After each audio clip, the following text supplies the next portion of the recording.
Alrighty, so off the bat, I don't think this video really needs an introduction video at this point. Potentially just a little bit of lazy editing on my behalf, but I just wanted to get stuck right into this video because the game is finished probably 25 minutes ago. I finished, turned the TV off, hadn't said a word, set this video up, wrote some notes down, and here we are. So first of all, and you know, it's the talking point that we're all bringing up constantly over the last few weeks, and it's happened again today.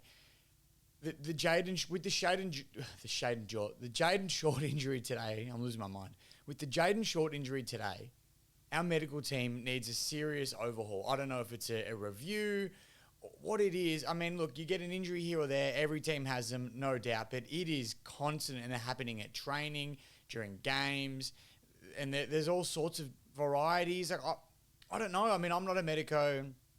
I don't know. Is there something that can be done? Is it just pure bad luck? I really don't know. But I'm just frustrated, I think. I think it's easy to just point fingers and say something needs to be done. I don't know what needs to be done. I don't know how you do it. I don't know how to go about it. But, you know, I just want to quickly run through our injury list right now. I've written them all down. I put them on the Instagram as well if you've already had a look. But we've got Dylan Grimes with a wrist injury. He's a test. Tim Taranto with a wrist, to be confirmed. We don't know how long exactly. Jacob Hopper with his knee, 2 to 3 weeks. Dion Prestia, hamstring, 3 weeks. Jimmy Trezise, ankle, 3 to 5 weeks. Noah Bolter, knee, 4 to 5 weeks. Tom Lynch, hamstring, 10 to 12 weeks. Jacob Bauer, hamstring as well, 4 to 6 weeks. Josh Gibcus, knee, season. Juddy Clark, knee, season. Jaden Short tonight, obviously, calf, don't know. Liam Fawcett and Marte Kalina, both with back injuries, TBC. So, look, obviously there's a couple there that there's probably 8 that are in our best 22 regardless, right? And then there's a few others that, like Juddy Clark, for example, and Jacob Bauer, that would get their opportunities with a few injuries. And now these guys still aren't getting a game because they're injured themselves. So it's just a flow-on effect, and it's really costing us. But, look, we can talk about injuries all day long. It's not the reason we lost today. There's way more to it than that. It just doesn't help. It really doesn't help. You think with a full side, we probably win a couple more games than we have already this year. But again, we can't be pointing fingers at that.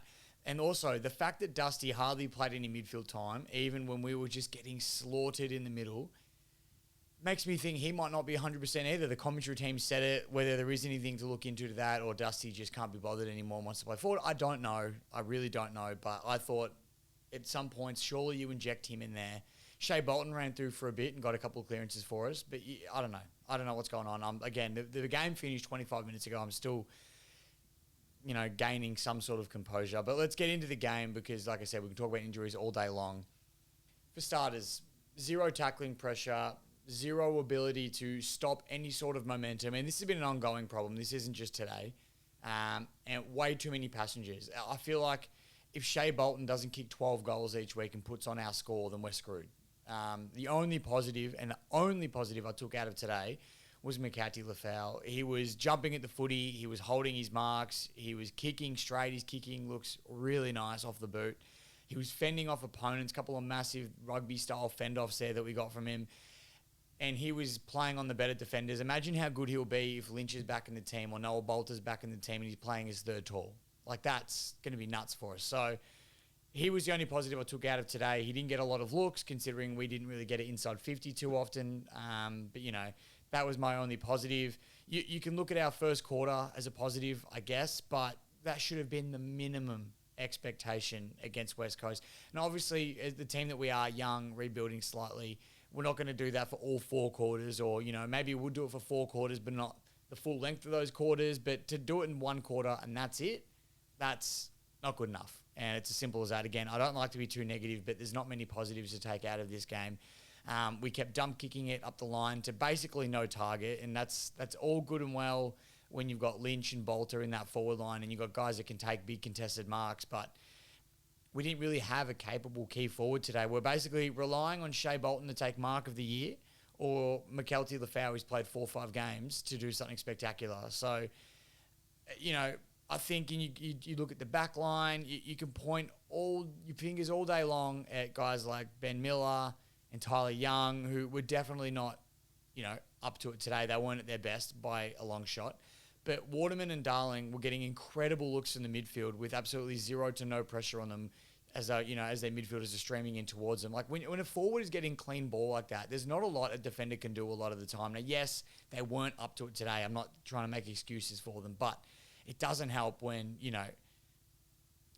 our midfielders are really not applying any pressure. Now we're just getting clean breaks out of the midfield, and we're making, Waterman honestly look like prime Tony Lockett, and it sucked to watch. Now that's not taken away from, I know the commentators brought it up a lot, and obviously Waterman had his battles with illness, and, in terms of a footy point of view, it's always fantastic to see players come back from something like that. But that's not a performance that we want players like Waterman putting up against us. It's not good enough. As simple as that. Again, back to selection. I think selection seriously needs to be looked at as well. A few of us have been calling for it. I'm not sure how Sam Naismith hasn't broken back into the team. I thought he was stiff to get dropped in the first place. I'm pretty sure he won the hitouts in his first game against Witts, who's a top 4 ruckman in the comp. Obviously what he provides around the ground might not be as great, but, we've got Cozzy today chopping out in the ruck and then providing really not much up forward at all. He took a couple of marks, I think, maybe. But, look, I've always said this on the channel. I don't like to bag players and, point fingers at individuals and say, you're shit or you're good or whatever it might be. But he's only 23, Cozzy, so, who knows what he could be. But at the moment, I don't think he should be playing in the AFL side. I think he needs to be in the twos. And until he's kicking bulk goals, I'm not saying it needs to be 9 or 10 a game, but until he's kicking goals consistently in the VFL, I don't think he needs to be in the senior team. Like I said, we've got Naismith, who I think provides more of a marking option up forward, provides more in the ruck because he's actually a ruckman. And you've got Samson Ryan, who's been kicking goals. I've been a bit umming and ahhing with Samson over the years, but he kicked 4 on the weekend in the VFL. We know what he can do in the ruck as well. Like, he's a good tap ruckman. So why aren't we bringing these guys in?